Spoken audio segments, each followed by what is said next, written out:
So we've got another interesting sort of outcome. I guess something I'm not sure what to make of this, to be honest, because it feels like the government are overreacting slightly to this story. And it depends who you want to believe, to be honest. So this one's a bit in the air, I guess, 50-50, maybe, I don't know.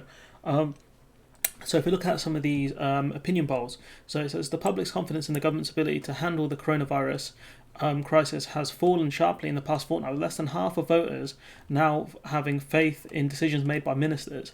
So what does that mean? Government's handle coronavirus fallen sharply. Less than half of voters now having faith. So less than 50% of people have faith in the government. So a particularly low proportion of 15 people believe the government is handling the key issue of testing well, down from 22% 2 weeks ago. So no one really believes the government's doing well testing wise. 57% of people disapprove of the way testing has been handled, up from 48%. So the kind of swing of people who are disapproving of the government is increasing. The pendulum is swinging far in that direction.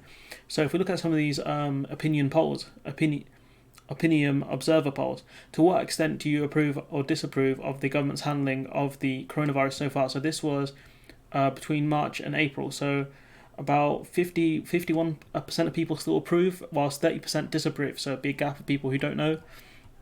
Do you think the government acted fast enough? 63% say no, 30% say yes.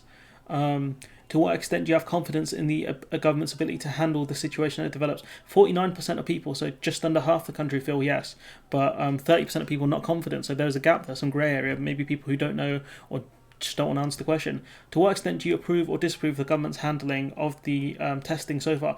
57% of people disapprove, 20% neither, 15% approve. So what we can see is that testing is a big issue for people, especially since Matt Hancock will miss his target of 100,000 tests by the end of April, which is today.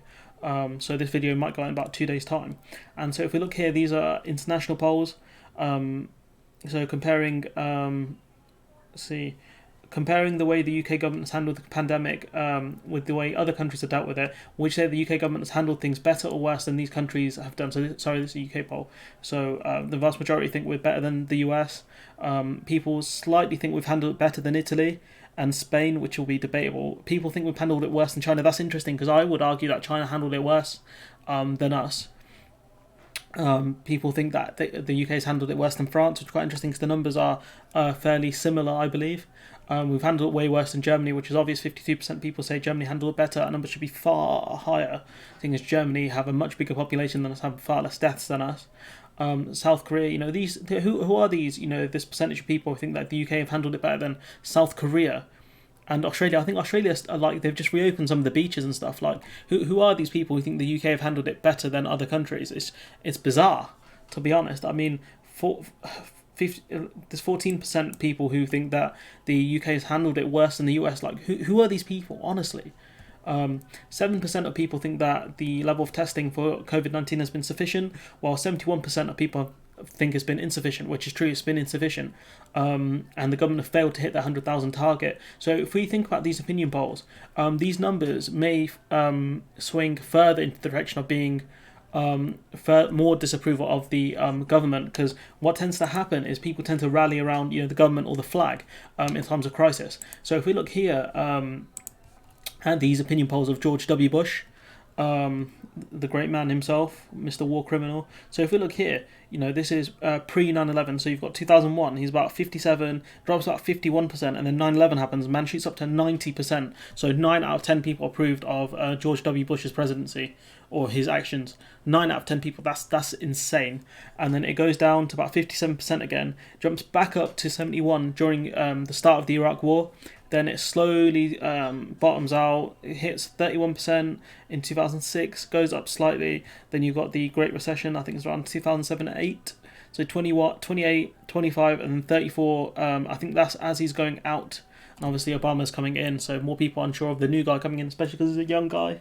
And so what we can gather from this is these numbers may change. But the kicker here isn't just the numbers. It's the fact that here, Toby Helm, he's an observer. The Observer's political editor is claiming that Downing Street trying to. I might have buried the lead here. Really, he's claiming that Downing Street are trying to get the Observer to rewrite the Observer / Guardian to rewrite the story and the headline claiming that the opinion polls aren't that bad. And obviously, Toby and the team at the Guardian/Observer have rejected the request, saying that we're not edited by Downing Street. But it's interesting because most of these numbers aren't too bad now. Considering that some people still think that we've handled the crisis better than Germany. It's just the testing that's the issue, and they'll spin that soon as saying that we had capacity for testing, but it's just enough people weren't turning up.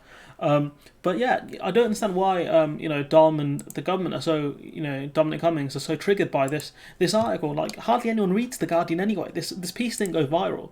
If we look here, the original story 2.4k likes, 1.4k retweets.